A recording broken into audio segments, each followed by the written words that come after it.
रुड़की में पुलिस का सड़क सुरक्षा सप्ताह एक औपचारिकता बनकर रह गया। लाख दावों के बावजूद भी पुलिस के अधिकारियों ने अपनी गाड़ी से नीचे उतरना भी मुनासिब नहीं समझा। आनन फानन में सिविल लाइन कोतवाली के प्रभारी योगेंद्र सिंह भदौरिया तमाम पुलिस फोर्स के साथ शहर की सड़कों पर तो उतरे, लेकिन शहर के मुख्य मार्गों से होते हुए चंद मिनटों में ही वापस कोतवाली लौट गए।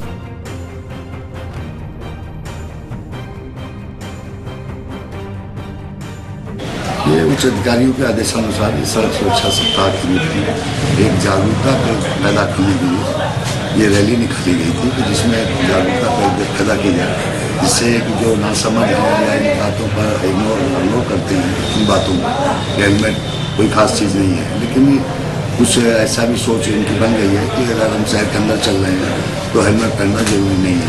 और इस तरह से आए दिन ऐसा नहीं कि शहर के अंदर घटनाएँ नहीं हो रही हैं, शहर के अंदर भी घटनाएं हो रही हैं। आए दिन हमारी युवा पीढ़ी है ये गर्क होती जा रही है। रुड़की प्रशासन द्वारा शहर से हटाए गए अतिक्रमण से व्यापारियों पर कोई असर नहीं पड़ रहा। नवंबर महीने में प्रशासन ने शहर के कई स्थानों से अतिक्रमण हटाया गया था, लेकिन व्यापारी प्रशासन के आदेश को ठेंगा दिखा रहे हैं और फिर से अतिक्रमण करना शुरू कर दिया है, जिससे शहर में जाम की स्थिति बनी रहती है। ज्वाइंट मजिस्ट्रेट मगेश गलीडियाल का कहना है कि जिन व्यापारियों ने बाजार में अतिक्रमण किया है उनका चालान किया जाएगा।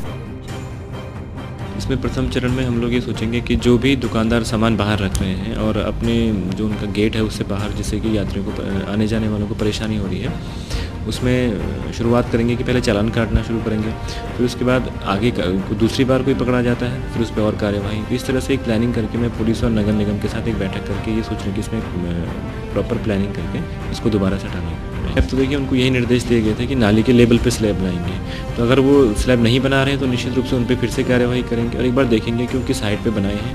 अगर इस साइड पर हों जिससे कि नाली की सफाई हो जाए, नगर निगम को कोई आपत्ति ना हो, तो फिर उसमें हम देखते हैं। अदरवाइज़ अगर किसी ने पुरानी तरह बना ली हो तो फिर उस पर कार्रवाई करें। अब देखिए अगले 2-3 दिन में हम लोग एक मीटिंग करेंगे, उसके बाद बनाएंगे कब बनाएंगे।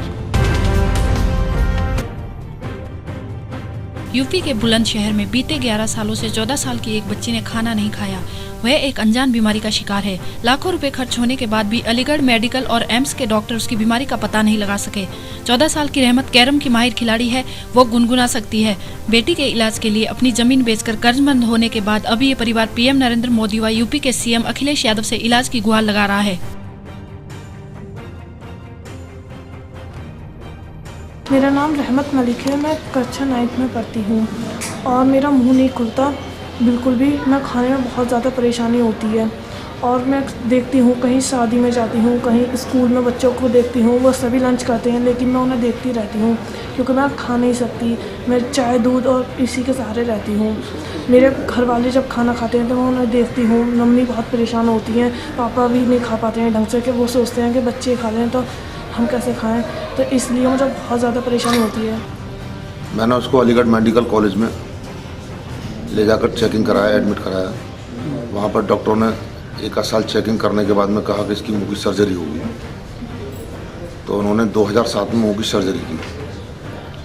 सर्जरी करने के बाद में 2-3 महीने बाद उन्होंने डिस्चार्ज कर दिया। बोले मशीनें वगैरह देकर बोले आप एक्सरसाइज वगैरह कराना, धीरे धीरे इसका मुँह ओपन हो जाएगा। बस उसके स्वास्थ्य की चिंता है कि अभी तो वो छोटी है, खाना नहीं खा पाती, बड़ी होगी तो वो कैसे अपनी ज़िंदगी को काटेगी। और बच्ची पढ़ने में तेज़ है, बच्ची अपना कुछ बनना चाहती है, लेकिन बनने से पहले उसको पेट में भोजन भी चाहिए। वो दूध और चाय लिक्विड के सहारे जिंदा है। आजमगढ़ जिले के मुबारकपुर में 18 वर्षीय युवक ने दरिंदगी की सभी हदों को पार करते हुए 7 वर्षीय छात्रा के साथ दुराचार किया। पीड़ित छात्रा आप बीती पर ग्रामीणों ने आरोपी को पकड़ लिया और पिटाई करने के बाद उसे पुलिस के हवाले कर दिया। पुलिस ने आरोपी को गिरफ्तार कर पीड़ित छात्रा को मेडिकल के लिए भेज दिया। सर काना में हम लोग खेत में थे, खेत में से आने के बाद जो है सब यहाँ मैटर बजा हुआ था, ब्लड इसको आ रहा था। फिर उसके बाद उसको पकड़ लिए सब, हमारे गांव के लड़के वड़के पकड़ के उसे मारे हो रहे। और फिर उसके बाद हम लोग ब्लड देखते हुए कान में एम्बुलेंस मंगाए और कान में सरकारी हॉस्पिटल गया, सरकारी हॉस्पिटल से थाने को भेज दिए। और थाने भी जो थानेदार मौके पे छपे उन सबको गिरफ्तार कर लिए। गिरफ्तार करके थाने में जाकर बंद किए। फिर उसके बाद जो है हम लोग को महिला हॉस्पिटल में मुआयना के लिए भेज दिए। 2 में पढ़ने वाली बच्ची, दलित परिवार की बच्ची, जिसके साथ कुछ दरिंदरों ने रेप करके उसके मारने का प्रयास किया है। तब तक लड़की इसके शोर मचाने पे उसके गांव वाले आ गए, उसको आरोपी को पकड़ के थाने पे दे रहे थे, उस समय हम लोगों के यहाँ फ़ोन आया था। हम लोगों ने बात किया था, वहाँ के यशो से बात किया था। हमने कहा एक नाबालिग है। यशो ने बोला नहीं, नाबालिग नहीं है, 20 साल की लड़की है। लेकिन देखने से लगता है वो 2 में पढ़ती बच्ची है, 7 साल की बच्ची है। लेकिन वहाँ का प्रशासन पूरा उसको इस मुद्दे को मतलब यह कराया कि FIR ना हो, इतना तक किया कि FIR ना हो। हमने कहा यशो साहब कल हम लोगों ने पूरा रोड जाम करेंगे वहीं पे, अगर नौटंकी आपने किया तो। ये मुबारकपुर थाने में एक अभियोग पंजीकृत किया गया है। एक 7 वर्षीय बच्ची के साथ दुष्कर्म हुआ है। धारा 376, 504, 506, 3/4 पॉस्को एक्ट और 325 SC एक्ट में अभियोग पंजीकृत किया गया है। पीड़िता को तत्काल मेडिकल के लिए भेज दिया गया है। अपनी उसके साथ माँ भी है और अभियुक्त को गिरफ्तार कर लिया गया है। उसका भी मेडिकल और DNA सैंपलिंग कराया जा रहा है। दिल्ली में पीने के पानी के वायदों पर बनी सरकार अभी तक भी लोगों को साफ पानी पीने को नहीं दे पा रही है। दिल्ली जल बोर्ड ने बगल में कूड़े का लैंडफिल साइट बनाई है। आम आदमी पार्टी के स्थानीय विधायक से लोग नाराज।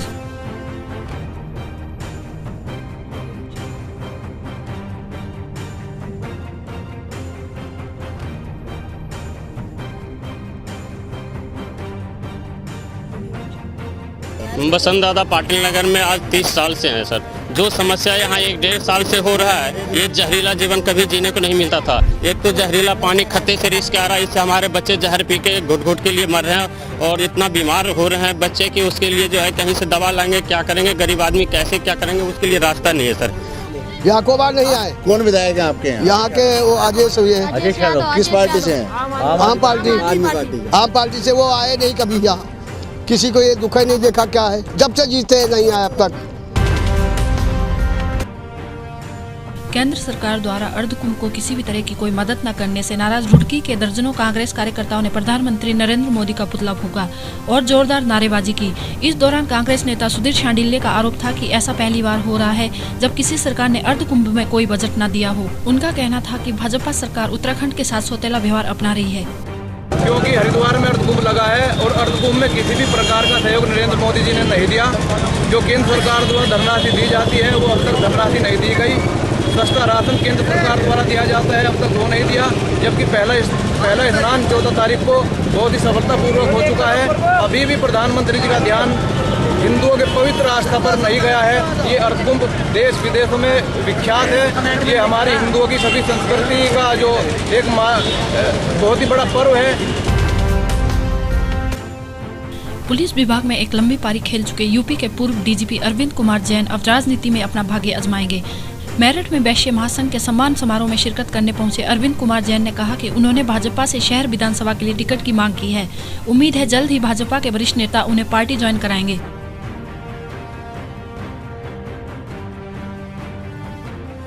जो अभी तक की सोच है वो यही है कि मैं राजनीति में 2017 के चुनाव से मैं चुनाव भी लड़ूंगा। मैं प्रत्याशी के रूप में मैंने निवेदन भी किया है और जल्दी ही आपके समक्ष ये बात आ जाएगी। मेरठ से ही चुनाव लड़ूंगा और मैंने टिकट के लिए भी आग्रह किया है। किस पार्टी से? मैं भारतीय जनता पार्टी से। मेरठ में लगातार बढ़ते क्राइम ग्राफ को कम करने के लिए आज पुलिस अधिकारियों ने मेरठ के सभी थाना अध्यक्षों और कांस्टेबलों की मीटिंग ली, जिसमें अपने अपने थाने में सिपाहियों के साथ सम्मेलन करने के कड़े निर्देश दिए। साथ ही लापरवाह पुलिस कर्मियों को सबक सिखाने के लिए और सुबह को होने वाले क्राइम को कंट्रोल करने के लिए एक SC एक्शन मोबाइल सर्विस शुरू की है, जो सुबह 4 बजे से सुबह के 9 बजे तक थानों और चौकियों की चेकिंग करेगी। एक तो व्यवस्था बनाई गई है कि प्रातः काल भी मॉर्निंग पुलिसिंग की मॉर्निंग जो अर्ली मॉर्निंग है सुबह 5 बजे से लेकर 9:30 बजे तक, तो वो एक ऐसा समय होता है कि थोड़ा सा उसमें पुलिसिंग और तेज करने की जरूरत होती है। तो उसके निमित्त हम लोगों ने अपनी व्यवस्थाएं बनाई। नहीं, ये इनको दिया गया है कि जो गुंडे जो जिला बदर हैं उनको देखें, जो वांटेड क्रिमिनल हैं उनको देखें, बाकी अपने क्षेत्र में गश्त ठीक से करें और एक एक की अकाउंटेबिलिटी तय की गई है, पहले से ही तय है। तो उसको एक एक से जवाब मांगा गया है कि बीट के सिपाही का क्या रोल होता है, बीट के दरोगा का क्या रोल है। फेसबुक के जरिए युवक की हुई घर वापसी से परिजनों में खुशी की लहर। मेरठ के सरदना क्षेत्र के छूर गांव से नाराज होकर घर से निकला युवक पूरे 29 साल बाद घर लौट आया है। उसके घर छोड़ने से लेकर घर वापसी तक के सफर में सोशल मीडिया का बड़ा हाथ है। उसने तो घर वालों के पास ना लौटने की कसम खाई थी, मगर फेसबुक पर हुई जान पहचान ने उसे घर लौटने पर मजबूर कर दिया।